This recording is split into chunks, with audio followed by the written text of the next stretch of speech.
to motivational machine. I want lack of motivation po. So our objectives po is to give some kind of motivational for a student and to know if the motivational machine is effective and to boost some confidence for a student and other person who might encounter this machine. So, in the background of their study po, there's a content of a lot of RRL po, kung saan doon po kami nag-base na marami po pala students na nakakaharap ng lack of motivational po, lalo na sa generation na meron kami ngayon. Dahil po, yung mga student po sa generation namin ngayon, hindi na po sila open sa teacher nila sa kinakaharap nila ngayon.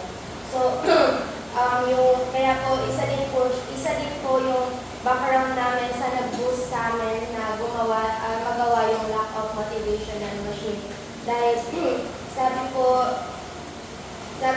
dito sa isang study po that teacher R&D is development of critical thinking of students through collaborative lesson and team project to exposing students to new studies, providing explicit instruction and critical thinking and combining constructivism and collaborative learning methods so that can be active learner. Pero po yung nakita namin dito sa RRL na to is hindi po kasi enough yung binibigay ni teacher na collaborative sa student to open up na nalalak of motivational na siya or bibigyan siya ng motivation doon sa ginagawa ni teacher po.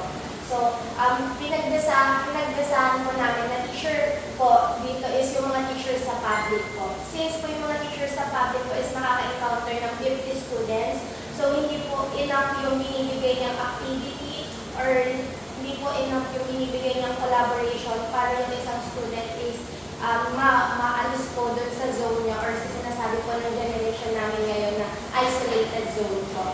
Or nakakaharap o nakaalis po siya doon sa lack of motivation na niya. Since po sa generation namin ngayon is puno po kami ng social media at hindi po kami nagkakaroon po kami ng lack of interaction po. So when it comes to motivation po, sobrang baba na po or sobrang taas po ng chance na student po ay makaharap ng lack of motivation. That's why nabuo po namin yung lack of yung motivational machine po. Okay. Then yung nag-brainstorming naman po kami, sa part po ng brainstorming sa paper po, nagtanong lang po kami if sa RRL lang ba tayo babase or na-experience din natin as a student yung lack of motivation na. So lahat po sila ay nag-share ng karanasan po nila. That's why kami po is na-boost po talaga na okay, yung gagawin nating machine, hindi lang siya sa students or kapwa natin student, tapos isa din siya sa medicine natin as a students po. Since lahat po sila is nagbigay ng karanasan po nila when it comes to lack of motivation. Kasi po, one of our member po nag-share na yung isa po ng teacher ay hindi po talaga enough po. Lalo na pag-terror teacher po, sobrang hirap mag-open up po na nararamdaman nyo po or nararanasan po. Then, pupunta naman po tayo sa prototype development po. So, paano nga po ba nabuo ang motivational machine? So, nagsip po muna kami ng plano para mabuo po yung mga kailangan sa machine. And una hinanap po namin yung mga kailangan. So, paano ba nabuo ang motivational machine? Ang mga kailangan po dito is stick o ito po, yung nagaya po ng bola, which is stick o ball, nagaya ng stick o. And then, cardboard, upang mas mapatibay po namin yung foundation. And some glue stick po, para mas malaman po talaga namin kung ano pa yung para kung matibay po ba siya and hindi po siya masira agad. And ito pong pencil upang maikot po ay maglabas po ng bola. And sinabi po ng mga classmates namin na lagyan pa po namin ng tubo para po mas sure po kami na isa lang po yung lalabas na bola. So lahat po ng yan is sama-sama po namin hinanap yan and kung ano po yung mga feedback ng classmate namin, ginawa din po namin upang mas napaganda po yung motivational machine namin. Then yung mga materials po na ginamit namin dito is mostly po recycled materials since we're developing pa lang po. po, nakita po namin yung weaknesses po from recycled materials yung ginamit sa isang machine po. Okay po. So, prototype testing po. Nung unang po gawa namin sa machine, palpak po siya kasi trinay po ng mga klase namin kung gumagana po ba yung paggawa namin ng machine. Tapos, sinabi din po nila na kailangan daw po ulit yung paggawa dahil sabay-sabay daw po yung mahulog yung mga bulas sa lito. Nung una po kasi, nung pinatry po namin, is yung mga bola po, is tumod na po sa likod. And then, kala po namin is sapat na po yung box na ginawa namin tubo para po hindi po lahat is malabas na bola. Pero po, ang nangyari po kasi is kapag yung stick lang yung carton lang po yung ginamit namin na tubo, is lumalaglaw po siya. And hindi po namin nalagyan ng glue. So, nag-isip po kami na kung yung tubo po ba or yung mag-stick po kami sa box since nag-start kami na recycled materials. So, nag-isip kami na mas kailangan po na mas yung foundation upang yung tubo po kasi diba hindi po na-alas masyado. Mas matagal po siyang magamit.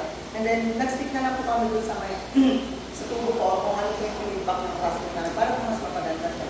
Kasi lahat naman po talaga na machine is nagagaling po sa feedback ng tao. Kasi po, sila po yung nagtatry and kami lang po yung gumagawa ng paraan kung paano po mas mapaganda yung machine po. Yun nga po, yung sinabi nga po ni JR na yung nakuha po namin feedback is galing po sa classmate namin po namin na nag-suggest na malagyan na po ng tubo. And nung nalagyan po namin siya ng tubo is yun nga po na tuloy-tuloy na po yung pagkano ng bola tapos isa-isa na lang po nalagyan. Kaya Sa pamamagitan po ng feedback collection po, para kasi po kung yung una niyo po siyang makikita, hindi po siya ka-interested kung talagang gamitin. Kasi po yung isang try po namin is nalaglag po talaga siya, bubuksan po. May question, pwede mo mag-question? Nag-consult ba kayo na kunyari isang carpentero, yung mga sabon na gumagawa ng mga parang wala. Yung parang pwedeng mag-advise sa inyo. Ang ginawa po kasi namin yung case, ano po kami sa YouTube po, kung paano po siya gawin. Ano na lang po kami na base po paano po siya gawin. So sa YouTube, existing na rin motivation. Hindi po. Ano po siya? Campbell po siya. Candy po. Ay, alam mo. Pamilitan po namin ako. Pero mas Na-motivate ka ba sa binasa mo? Ano ang binasa mo? Na-motivate ka ba? kunyari dito ako sa Okay lang. Kasi napaka-weak eh. So, Ang iniisip ko, situational. Yung problema ko sa Ako, yung namin ako sa implementation. may problema ako sa boyfriend. May problema ako sa love. na May problema pera. ako sa teacher ko, sa pera. Tapos yun, kapag pinito, ito yung mga motivation. Okay naman ako sa school. parang categorize. Sa Ano school to? First, tapos tsaka tawag dito. Ano ba yung iba? Wala kayong ano? ilan ang lumalabas na gano'n? Isa. Sige na.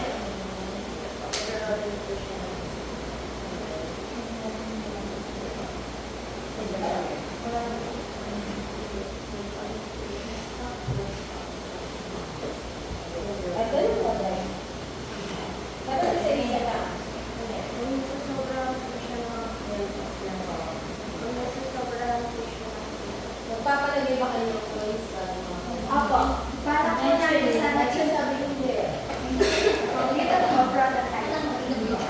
Wala sa in the future po. Tsaka kunyari in the future, try na mas maging yung nakikita siya. Yung Ay, magulad na plastic. yung yung through plastic, yung really, yan. Tapos, meron din ako isang suggestion. If ever kuya mga coat yung Bible verse. Kunyari lang Bible verse. Yun sana, kunyari, galing confusion, mga expert or lalagyan nila ngayon, John Maxwell, lalagyan nila kung kanino yung kinote yun.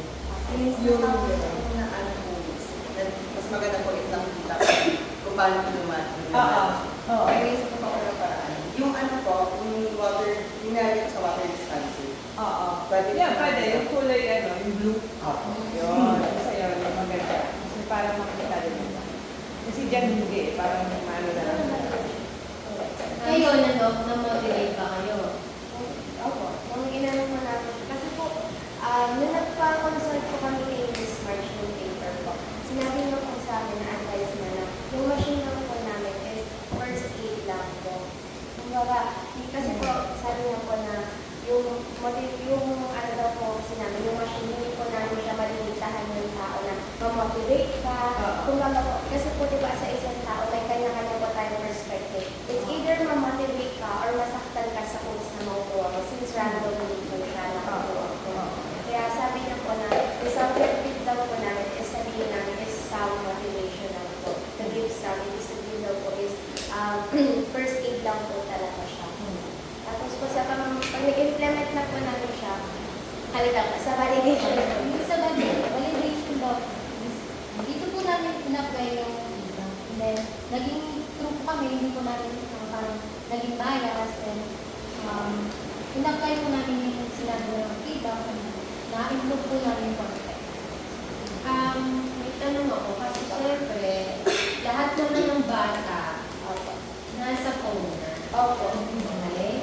Madami na rin naman na sa mga kids yun, meron na rin tatambad siya ng mga motivational quotes, diba? So, ano ang, sige, sabihin niyo sa akin, ano ang advantage nito? Ano yung nito? Ikinaangat niya. For me, para sa amin po is, yung material things or yung sa mga cellphone na nababasa ko nila is parang hindi naman po tumataka kung compare sa mga nababasa nila or yung physical ko. So, mas tatatak ko yung mga motivation ko na lumalabas ko. May tanong ako, kunyari yung paper na yan, kukunin ba nila o just babasahin lang nila? Then, Sa kanila na, dikit sa kanila dikit na, okay. Ayaw mo na may balik. Opo, yun po yung paper. Yung ano po, yung uniqueness po kasi ng machine na to, since ano po, di ba po yung generation namin is more on screen time po. Kasi yung screen time po is may disadvantage po siya, lalo na sa mga kabataan po ngayon. So yung machine po namin is nag-help din po siya na hindi po lagi tayo magbabase po sa screen po. Which is yung sinabi nga po na, yung quotes po kasi na ano po siya na ano siya agad, na super score po agad. Kumbaga, okay na ako, save ko na lang po sa gallery ko. And to be honest po, isa din po kami sa nagsisave din ng mga ganun po, pero nabubulok na lang po siya sa gallery po. Pero one of our subject po, ini-encourage kami na ibalik po yung nakasanayan po as a culture po ng Philippines, yung magsulat po, ng journal, Baka hindi nyo na kailangan yung magkami na ano yun. Question ko pa dyan, ano yung content ng mga motivational na yan? Kumbaga, is it more on, iba-iba ba yung perspective? Iba-iba ang aspect, kunyari, financial, social, family. mix po. Mix. Pero po, ang ganda ng binigay po ni ma'am, kasi po, yun na po, yung may parang pag-usat siya, family po. Oo, yun. Yung Sino na sana, chance? Saan nyo yung ilalaga? Sa school po. saan banda? Sa mga kahit po ng wari po, yung sa run po sila sa canteen po namin, kami po sa mga Driver. Kasi po, di ba po, may mga tao po na pinipili nila na mga nag-unit na place para po mas makapag-isip ng video. And then po, kapag nakita po nila yung motivational machine namin, pwede po sila magulog po ng 5 pesos or kung magkano po man sa future po. And then kapag, kunyari po, for example, parang down na down po sila. Pag ginamit po nila, Malaki yung limang piso. Oo, mahal yun. Kasi kung ako, sa cellphone na naman. kaiba naman po kasi sa cellphone po and din sa may physical po is kapag po, yung 5 pesos, sabihin po natin na kahit po mahal ang isang bagay kapag gusto po talaga natin or kailangan natin, bibilin po natin kahit gaano po kasama. Oo. Siguro ito rin maganda para mas mapansin siya. Kasi iniisip ko lang, di ba, syempre, parang iyan natin, ibabangga natin siya with cellphone. Sana next time, mas ano ba siya, yung mas attractive, mas kapansin-pansin. Siguro in the future nga rin, yan, syempre dinidevelop pa lang, parang start pa lang. Sana yung mas, kunyari, pagbaba niya, pagbagsak niya, may sound, may music. Tapos kunyari yung pag-open niya ng paper, yung mga, di ba yung stationery na may Dapat amoy, nakakain pwedeng kaya. gano'n. Nakakain. May kasamang candy. Pwede na yun. Oo. Yeah. Bumili ako ng candy. Yeah, 5 pesos yun. Sige, gano'n yung cost. Kasi kasama ng papel lang. Oo. Yan, kunyari yung stationery, yung paper na pagsusulatan. Merong amoy, yung gano'n. Para mas kasi yung scent kasi pwede affect sa mood niya. Kasi nakikita ko yung mga cherry balls. Maganda naman yan eh. Pwede yung cherry ball eh. Tapos meron nakabalot na ano papel. Ako yung cherry ball. Oo, yun. Meron ba ba cherry ball? Sa mga ano, meron yung mga candy-candy na mga Gaming ano. Pero, if ever, Time zone. napupunta po kami sa mga feedback po ng mga tao kasi po, yung machine po kasi is, mas gumaganda po siya balik po sa mga feedback na sa Oo, idagdag niyo yun dito. Para at least, kunyari, kung magkaano yan, hindi kayo talaga yung may ownership. Kasi yun yung magiging pagkakaiba niya sa cellphone eh.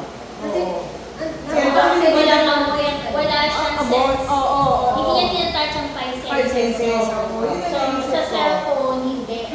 Nakakabasa lang kayo ng word. Pero yung 5 senses hindi niya nagawa. Walang amoy, walang ano. Yung sight, na ay, ang ganda. Hawakan. Hearing, touch, smell. Okay yan, maganda rin yan. Alam mo, sana namin na-implement na po namin siya. Ano po, may CCTV po, yung harap sa machine. Para po pag tinatanong po kami, ano yung karaniwang nakikita niyo sa tao pag ginagamit na yung machine niyo? May nasasabi Yung parang reaction. Nakikita ko lang ano ginagawa. Paano ko yung ibang sa nag-install sa kanila. Basta pag 5 pesos, kailangan may candy ng kasama yun. Flavorful, yung mga gano'n. Actually po, may toy po talaga siya sa loob. Kasi tinanggal lang po namin. Kasi po, since yung target po namin is high school, so feeling po namin, pag nilagay namin siya sa high school, parang itatapon po siya. Oo, kasi papel lang siya. Parang anong meron dyan? What's in it for me? What's in it for me? Ang mungkot siya, kung lalagay ko siya ng 5 pesos. May nabasa na siya, may nakaalis siya. Oo. Na-motivate pa siya, or na-inspire siya. Tsaka yun, kung kaya, pero hindi ko alam kung paano i-incorporate yung sound dyan. Para lang mapansin ba? Siguro pag ikot, yung Kaya pagbagsak, musical, oo. diba, yung choice pag ginagawa mo, siguro Oo. Hindi ko lang alam kung paano siya, alam mo ilalagay sa aparato. Hindi parang sa doorbell. Ano ba yung sa doorbell, babe? Yung pwede rin siguro O dyan. yung di ba yung mga parang dati jewelry box natin, pag Oo. binuksan mo, Oo, yun. yun. Yung pagsusi ng